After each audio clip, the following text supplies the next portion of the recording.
Hey everyone, and welcome to Found Friday, the first in the month of March for 2015. And as we're coming to the end of the first quarter, it's kind of a time that I usually like to check in against my initial yearly goals, objectives, and some of the predictions that we make. One of the things that we really talked about at the end of last year was the importance of knowing your industry and its landscape at a variety of levels. And one of the most important things that a company tracks is kind of its competitive landscape and its place in the market. I kind of want to start out by talking about why knowing your competitors is important. Too often, I think that people will place too much importance on what competitors are doing, so tracking their every move and trying to react to every single little release or feature update. And other times, I think it's too little importance is placed on it, focusing only on their own product and messaging and getting a little bit of tunnel vision. Both of those are dangerous. So, Ray, kind of like, what's your take on a good mix of like what I want to call competitor mindfulness?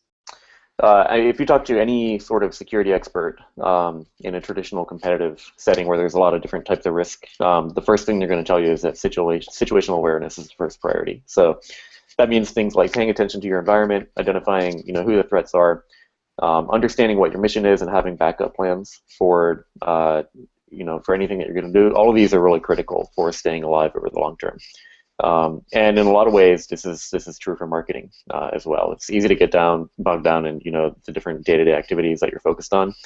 But if you're not paying attention to the market as a whole, then there's a good chance you're gonna get caught off guard eventually. So we believe, or I believe strongly, that paying attention to your environment is really important. And then from there, you actually have to enable yourself with the right tools to decide what you're going to do in response to all the different competitors that are out there.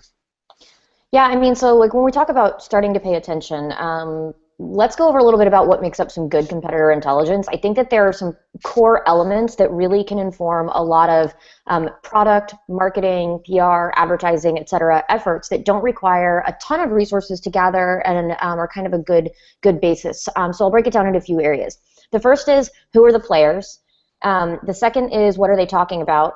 The third is, who are they talking to? And the fourth is that actually working?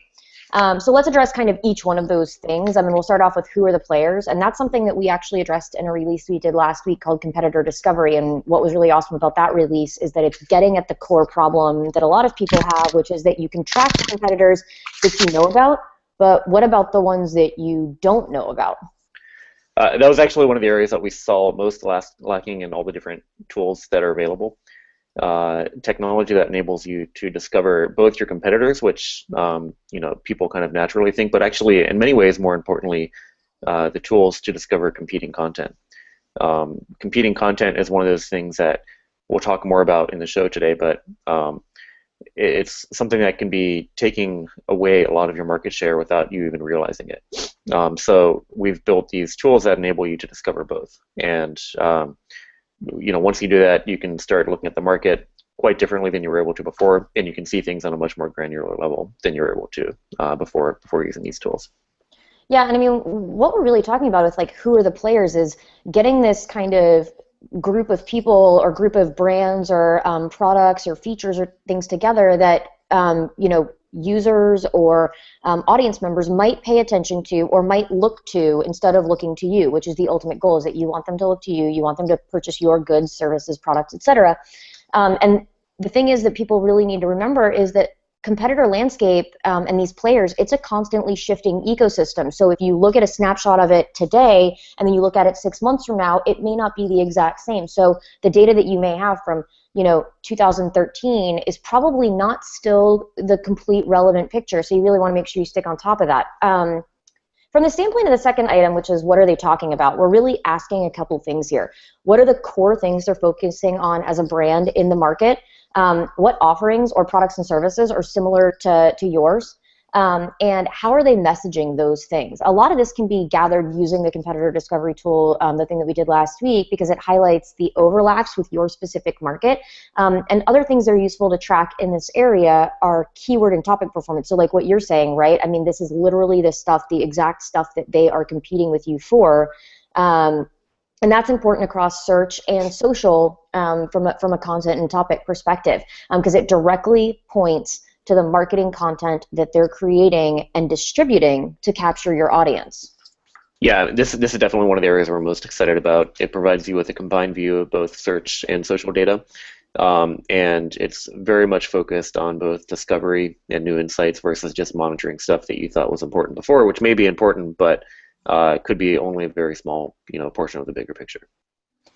Yeah, I mean, so that kind of small portion of the bigger picture thing is really important. I'm going to illustrate that in a second if I can possibly do the screen share. But what I want to talk about in terms of this who situation, because we're always talking about this like identification, portion, not just for the competitors, but who they're going after. And in some cases, a competitor does not have to have the exact same target market as you to be a viable thing to track. So in many cases, there are edge competitors who can still make a significant impact on your revenue. So let me see if I can actually do a quick screen share here. This may not actually be a thing. Here we go.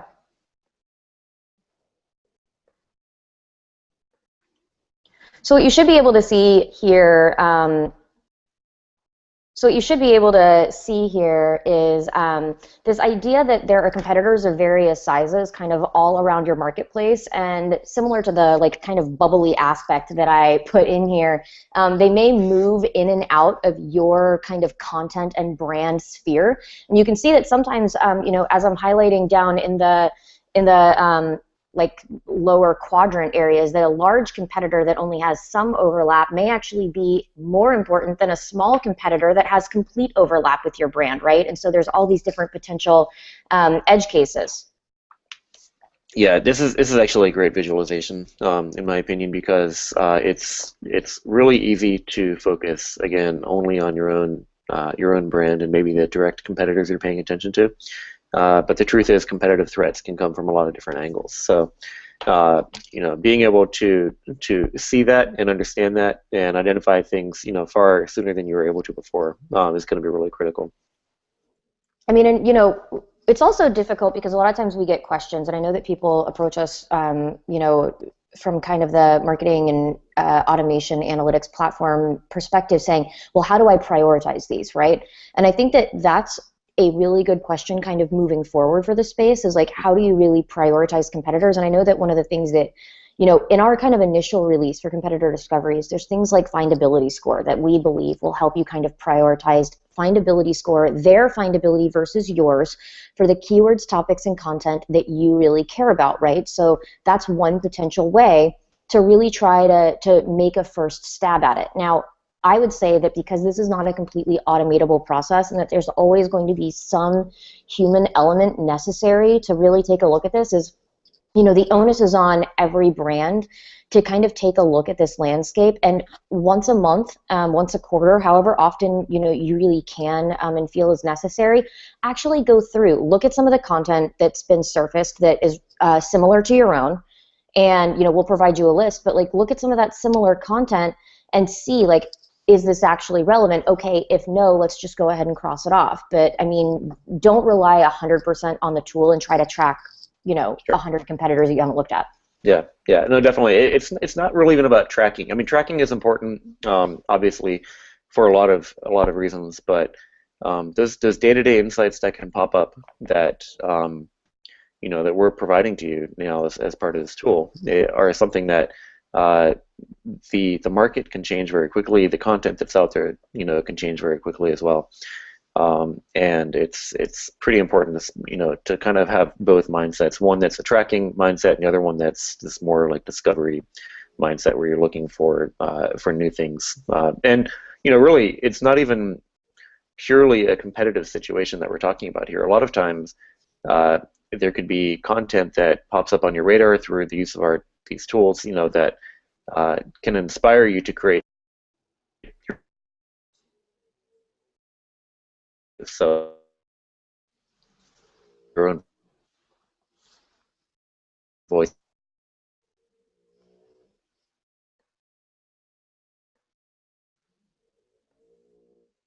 I think I might have lost Ray a little bit. Ray, if you're there, you seem a little frozen. But I was going to say that I love what you're saying about kind of this daily aspect of checking in and discovery about content, and understanding that. And that really dovetails into kind of this last point of what is somebody doing that's actually working. And so I think that there's kind of a number of ways to check in on what somebody's doing that's working and why that's important. So, as Ray just mentioned, there's this whole huge portion of something that's not just tracking. It's really best practices and learning about like what kinds of messaging, what kinds of outreach, what kinds of channels and marketing tactics are really resonating with your target audience. And so I think that, the organic ways are usually really good indicators because they're not always indicative of just spending a ton on ad budgets. So kind of what are some of those? There's like findability score, ranking trends, social audience kind of landscapes, and the competitor discovery information around projected monthly traffic to compare to your own is a really good place to take a look. And one thing that I actually don't think people pay attention to enough that's really a great thing to look at is kind of this top performing topics and keywords for your competitors, combined with the top keywords that you are starting to decline in. What these are the topics and keywords that you care about that your competitor is gaining the most traction in, compared with the topics and keywords that you're losing traction in. So like, if you really think about what that means for you is stuff that you care about, somebody else is gaining a lot of ground, which means they either just released a bunch of really good stuff, really good content, and are getting found for it or spending a lot of money on it, and that people are no longer really listening to and resonating with what you're doing in that area. So, I mean, I think that that's kind of where we're headed with that.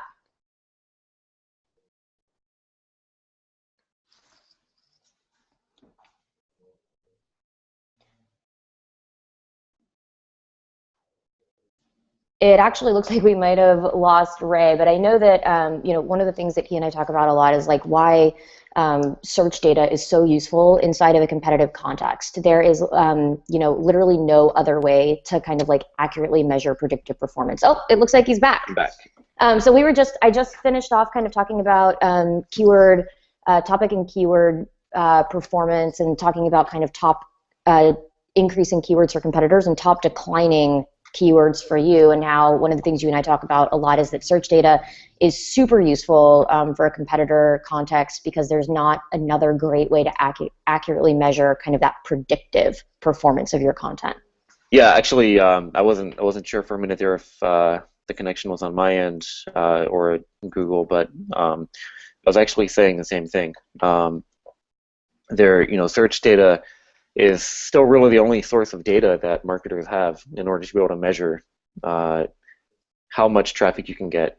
You can use it to determine upfront, before you even create your content, what your audience is even looking for, and you can create highly optimized content that's going to be findable before you do it. And one of the things that we still see our customers and even other marketers that we talk to on a regular basis struggle with is if you're not experienced in using this data, it can be kind of hard to use. It's a little bit technical, and so people tend to not pay attention to it as a data source. Our goal is to provide tools that enable you to use it and make it much easier to actually start working into your daily operations. Yeah, there's such a big, we talk about this a lot kind of in terms of both product design and feature development, but also in terms of like the overall messaging that we try to get out for the industry at large, which is regardless of how seemingly technical SEO kind of started out as a general practice, the information gleaned is really something that every person, regardless of your place within a brand, but especially in marketing, could grasp, because what we're really talking about is keywords, topics, and messaging that are resonating with your brand. Like, what are people looking for with regards to your specific place in the universe? So like if you're Nike, like maybe it's running shoes or basketball athletic wear or workout equipment, whatever that thing is. But what are the specific phrases and terms and topics that people are actually searching for when they find you? So how are they doing that? And then why not use those terms and topics when you're talking about things? Now imagine if you knew that not just for you, but for your competitor landscape too, right? Like, what's working for them? What are they talking about in search and in social? How are those topics relevant? So then you can actually kind of glean and garner all the best pieces from everyone. Yep. Yeah, no, absolutely. It's again, I think it's one of those things it's really important. It's actually more than important. It's one of the only tools that you have. So being able to use it is really important. But again, people are easily scared off by it because it seems a little bit technical. It's not hard to work with. Our job is to help you make it even easier to work, help you use it even more effectively. So we're pretty excited about it. One of the things I think is always funny too when we talk about this competitor landscape situation is, the number of people, and not just competitor, but any sort of tracking, analytics, kind of like deep dive analysis of anything, is a lot of people are stuck in this tracking mentality for their own brand and barely have time for competitors. And you want to know why? It's because they're doing it manually still. I mean, like, how many times do we hear people tell us that like what they're using is like spreadsheets that they're paying somebody a full-time salary to sit and type in? I mean, imagine how much better it would be if you paid that person to actually analyze the data than to surf around and collect it. Yeah, no, absolutely. It's shocking to me, actually. I mean, really, it shouldn't be that shocking, I guess, because there haven't been tools for it. It's not an easy problem to solve when you're just talking about building this technology. So the fact that the market just hasn't been there for people, it's understandable, but it definitely is the reason that people are so focused on only a few competitors and kind of in this tracking mentality. Yeah, and I mean I don't know. So I'll agree from a competitive standpoint. Like, the tools haven't really been there previously, which is part of the reason like why our release was such a big deal. But the like understanding your own stuff and your own keywords and your own topics and like what's happening with your own marketing kind of across the board. I mean, I call shenanigans on somebody still manually doing that for very long, because there have been tools to look at that stuff, and I still meet people on a regular basis where I'm like, oh yeah, we do this and this, and I'll meet them and they'll ask what we do, and I'll tell them, and they're like, oh, well, we're doing that already. And I was like, oh, really? Like, what are you using? Oh, like Bob over, like account manager Bob over here is like literally filling out a spreadsheet every day. And who's like really bad for this is agencies. Oh yeah, totally. All their clients will want like a different format. And I was like, look, one, there's an API, and two, there's an exportable like CSV or Excel file, and you can throw that thing into any format you want. That's a simple cut and paste. But saying that the reason you're not going to use a tool is because it exports like not into whatever this format that your every individual client wants, like, still, like, I really do call shenanigans on that kind of behavior. Yeah, I agree. I've worked in agencies, and I know what it's like to have to kind of bend to multiple client wishes and whims, especially when it comes to things like reporting. I think this is also kind of the onus is a little bit on the client end, right? Like, if you want to reduce overhead, consider whether or not you really need everything to be in your own proprietary format, or if there is another way to get that information that's kind of standardized across your agency that you don't have to have them pay the overhead of an account manager to look into. Yeah, that sounds like a whole other call. I've been in enough agency pitch sessions where, one of the things that they always promote as a unique differentiator for themselves is, they've got this super advanced reporting and amazing templates and everything else, and agencies may have a hard time closing business if they say we use standard reports. Not standard though. You can have your own proprietary report as an agency. I'm saying that clients themselves don't need to demand their own. Like, they don't need to make it look like their own stuff all the time. I just wonder, like, if the data is the same data, like, regardless, and you can get the information, do you really need to like paint it orange and like rearrange things slightly, like move page 3 to page 6? And I mean, like, seriously, you're really going to pay somebody what's really the equivalent of thousands of dollars a month? Something like that. Vanity is it's a hell of a drug, I guess. I mean, and we do that too, right? I mean, we're on the because we do provide software as a service. We're a SaaS platform.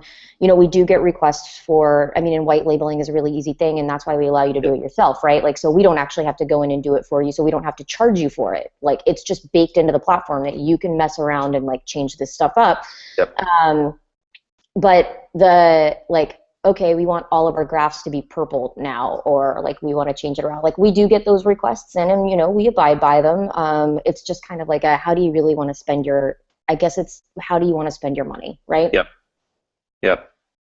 And I've been at Dallas Startup Week all week this week, and I'm getting ready to head back today. And I'll tell you some of the conversations that have been kind of enlightening, being back in kind of a really fledgling startup community, because where the Bay Area has a lot of growth and kind of advancement in terms of conversations around how people spend marketing dollars and when people make marketing hires and how people invest in marketing technology, is these conversations around things like marketing data, competitor landscapes, understanding kind of their market and getting this information. Is what we're talking about is an investment in understanding things that can help propel your market forward. So while anything that's not free sounds like a really big deal, Yeah.